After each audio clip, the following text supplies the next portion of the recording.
जय हिंद बच्चों, मैं अजय कुमार वाराणसी उत्तर प्रदेश से आपके अपने चैनल नौ सेक्शन पे स्वागत करता हूँ। बच्चों कुछ इम्पोर्टेंट मैं सोशल स्टडी के क्वेश्चंस बताने जा रहा हूँ जो कि आपके 21 दिसंबर को जो आपका एग्ज़ाम है उसमें ये आ सकते हैं। और बच्चों बताना चाहूँगा, पिछली बार भी समस्त भारत श्रेष्ठ परिवार संघ ने टॉप 100 आने वाले बच्चों को मेडल्स और ट्रॉफीज़ उनके घर तक भेजे थे। इस बार भी हम लोग भेजेंगे। आप व्हाट्सएप चैनल तथा व्हाट्सएप ग्रुप ज़रूर ज्वाइन कीजिए। वीडियो के डिस्क्रिप्शन में बच्चों आपको लिंक मिल जाएगा। और ये 2022 से लगातार मैं इस स्कीम को बता रहा हूँ, तो इसके मॉडल पेपर, सैंपल पेपर आप अलग-अलग प्लेलिस्ट बनी हुई है 23, 24, 25 की और 26 की मैंने अलग-अलग बनाई हुई है। तो आप उनको जाकर ज़रूर देखें बच्चों, और आपके लिए काफ़ी मददगार आपको साबित होंगे। आइए अब डायरेक्ट क्वेश्चंस पे हम लोग आते हैं। क्वेश्चन 51 है आपके सामने है। किस प्रकार से, अब देखिए इंग्लिश ही वर्जन पढ़ूँ क्योंकि इसमें इंग्लिश वर्जन वाले बच्चे थोड़ा ज़्यादा हैं और हिंदी वाले हिंदी यहाँ से देख लेंगे।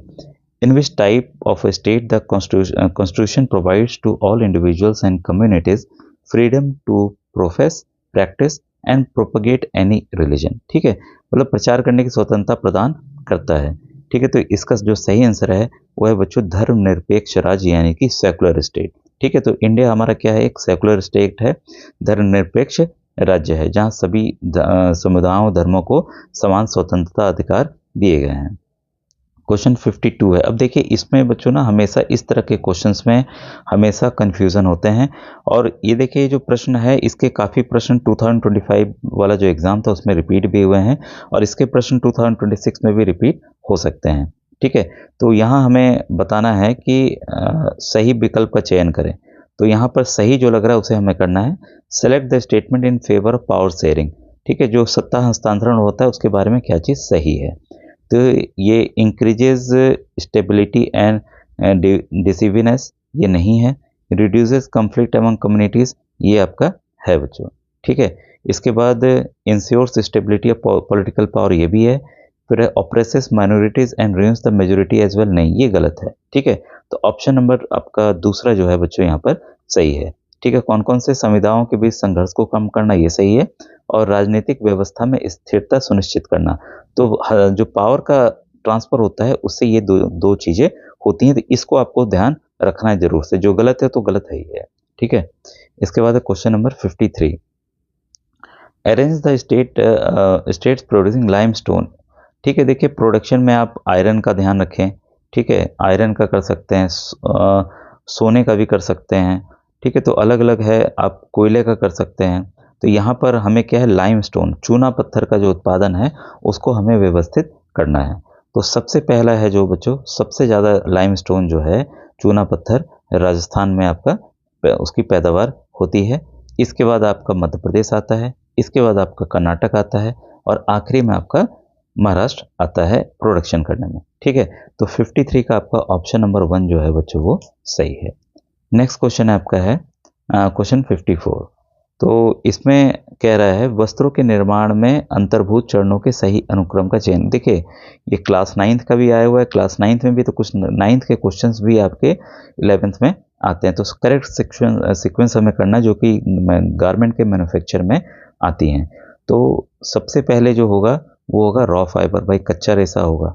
ठीक है, इसके बाद होगा आपका यार्न यानी कि धागा। इसके बाद होगा आपका फैब्रिक यानी कि रचना या बनावट, और उसके बाद ये गारमेंट तैयार होगा। ठीक है, तो 54 का ऑप्शन नंबर 2 बच्चों ये आपका सही है।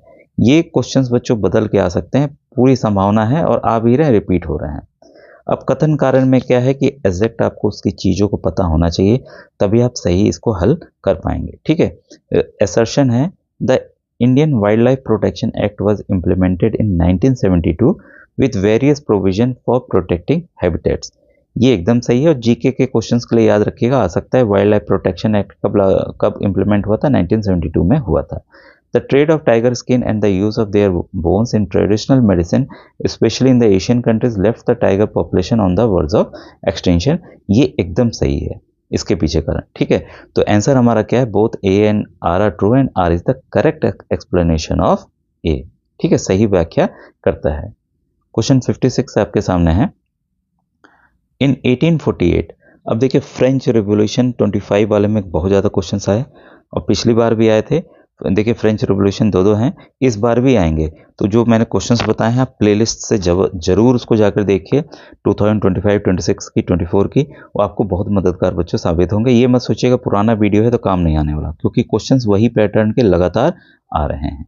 ठीक है, तो क्वेश्चन 56 कह रहा है, French artist prepared a series of 4 prints visualising his dream of a world map of democratic and social Republic, what was his name. तो देखिए डायरेक्ट एनसीईआरटी का है, उसका नाम था फ्रेडरिक सोरियो। ठीक है, तो पहला ऑप्शन बच्चों इसका 56 का आपका सही है। नेक्स्ट है, the political and constitutional changes that came in the wake of French revolution led to the transfer of sovereignty from.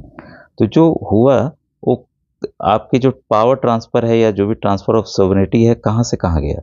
ठीक है, ये गया था monarchy to a body of French citizen. ठीक है, राजा से जो फ्रांसीसी नागरिकों का जो निकाय बना था उनको ये ट्रांसफर हुआ था।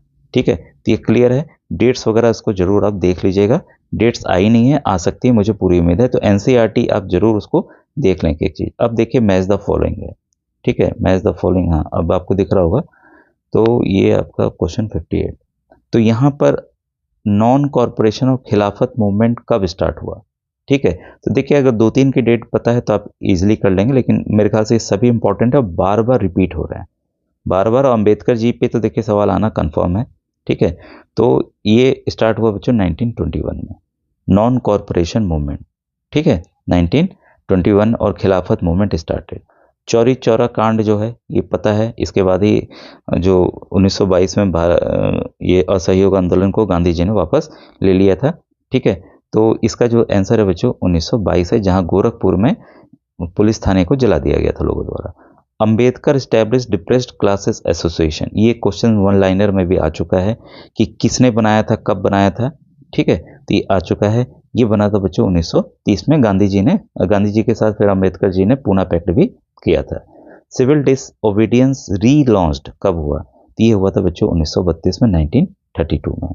ठीक है, तो 58 का बच्चों आपका ऑप्शन नंबर 4 जो सही है।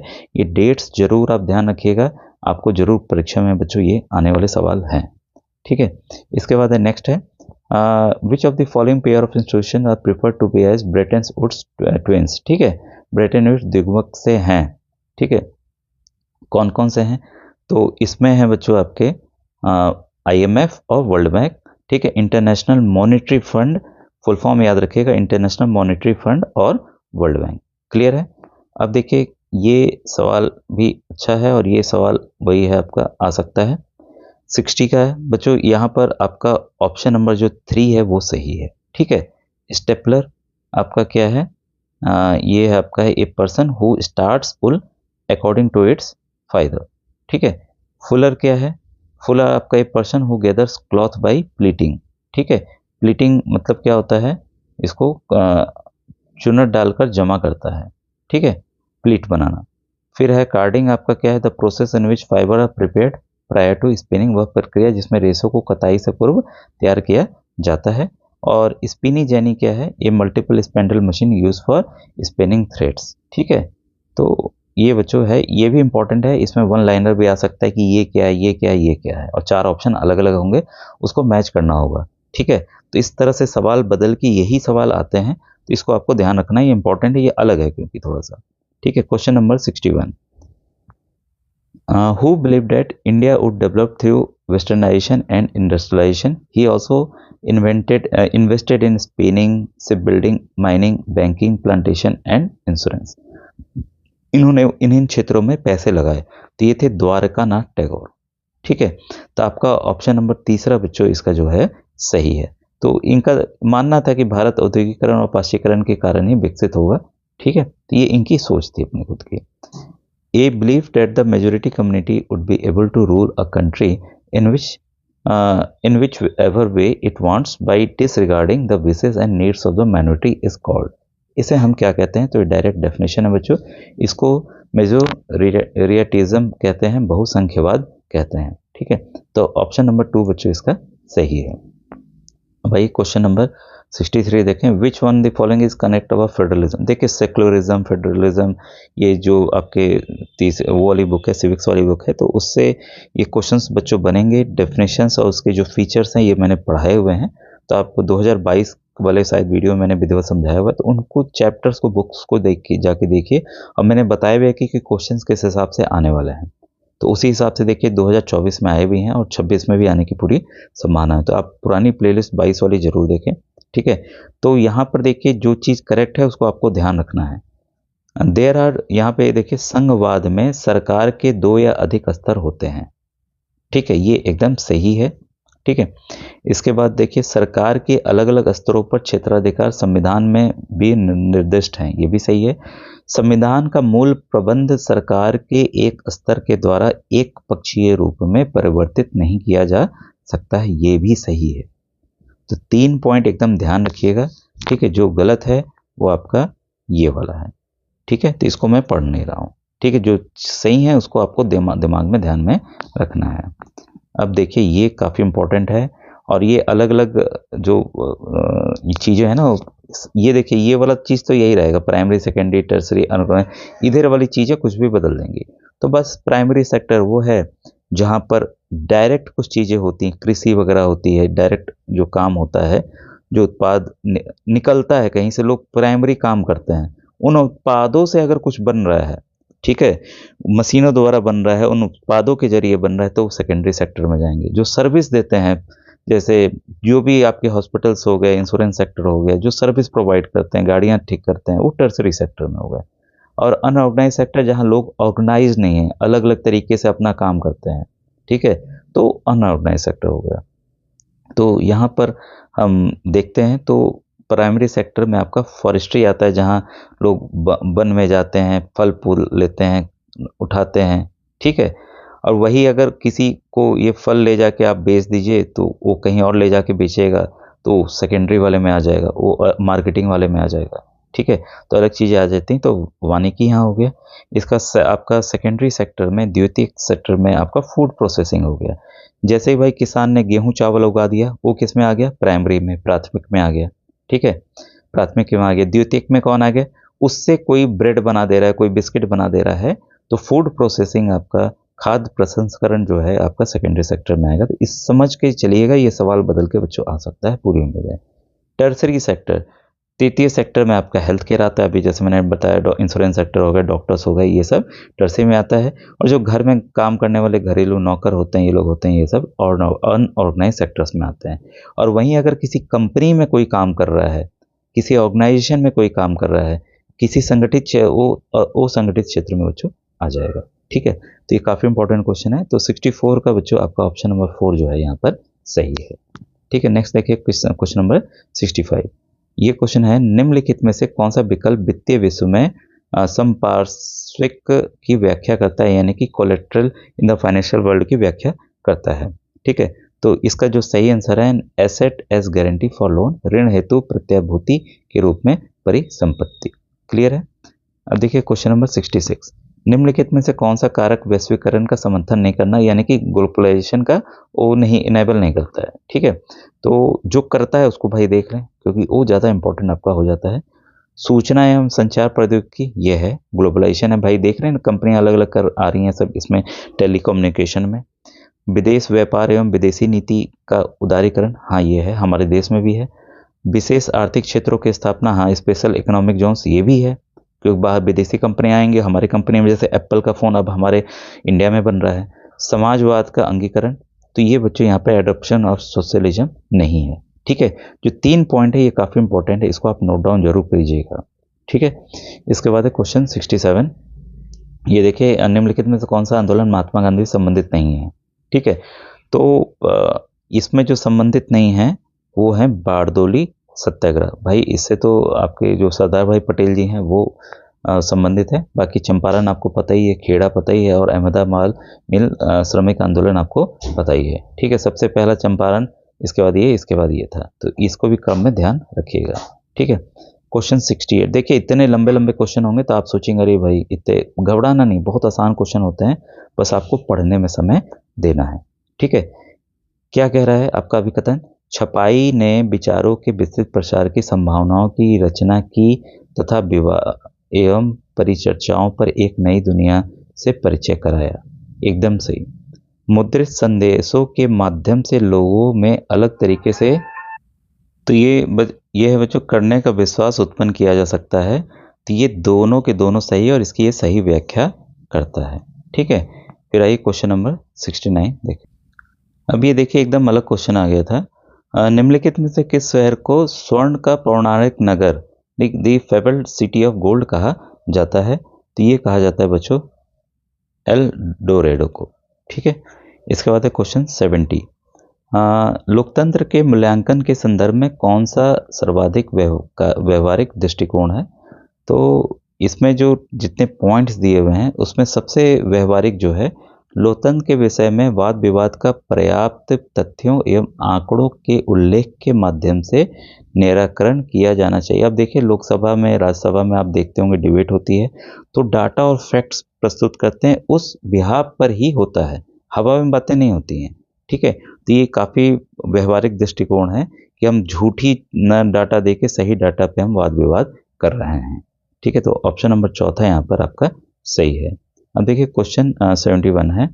निम्नलिखित में से कथन धारणीय विकास को परिभाषित करता है? सस्टेनेबल डेवलपमेंट गोल्स, एसडीजी भी कहा जाता है। तो ये काफ़ी इंपॉर्टेंट है और ये कॉन्सेप्ट मैंने कई बार बताया भी है। ये कई बार सवाल मेरे ख्याल से 2025 में भी इससे रिलेटेड आया हुआ है। वह विकास जो आगामी पीढ़ी की आवश्यकताओं से बिना समझौते किए वर्तमान पीढ़ी की आवश्यकताओं की पूर्ति करता है। ठीक है, the development that meets the need of present generation, मतलब हम लोग का present generation, without compromising the need of future generation. इसको समझिए भाई, ज़मीन है, ज़मीन के अंदर कोयला है, मान ली यहाँ कोयला है। आज हमने क्या किया, पूरा कोयला निकाला, उससे बिजली बना दी, खूब मजा किया। भाई कोयला खत्म, बिजली खत्म। अभी तो हमारे देश में 60-70% कोयले से ही बिजली बन रही है। कोयला खत्म, बिजली खत्म, बिना बिजली क्या होगा? तो उसी हिसाब से इस्तेमाल करना। अब देखिए सरकार क्या कर रही है, सौर ऊर्जा पे ध्यान दे रही है, सोलर अब सब जगह लग रहा है, न्यूक्लियर पावर प्लांट भी लग रहे हैं, तो सब चीज़ें हैं। तो उस तरह से इस्तेमाल करना कि जो आने वाली पीढ़ी है, बच्चों के बच्चों, बच्चों के बच्चों, बच्चों के बच्चों को मिल सके, यही बच्चों सस्टेनेबल डेवलपमेंट है, यानी कि धारणीय विकास की परिभाषा में आता है। तो ये मेरे ख्याल से कॉन्सेप्ट समझ गए हैं और प्रश्न आएगा तो आप कैसे भी इसको कर ले जाएंगे। ठीक है, सूचना का अधिकार अधिनियम लागू किया गया था, तो काफ़ी इंपॉर्टेंट है, 12 बार रिपीट हुआ, अक्टूबर 2005। तो महीना भी ध्यान रखिएगा, अक्टूबर 2005। क्वेश्चन 73 है। संसाधनों के विकास के संदर्भ में निम्नलिखित में कौन सा कथन गलत है?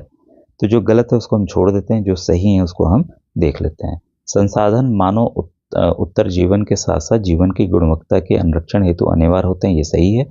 कुछ हाथों में संसाधनों का संचयन समाज को प्रभावी और अप्रभावी में बांटता है, ये भी सही है।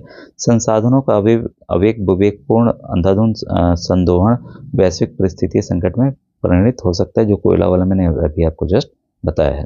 ठीक है, तो क्वेश्चन के हिसाब से ऑप्शन नंबर 2 जो है बच्चों वो सही है। ठीक है, बाकी जो सही है तथ्य उसको आपको ध्यान रखना है। देखिए roof rain water harvesting was commonly practice to store drinking water particularly in the state of.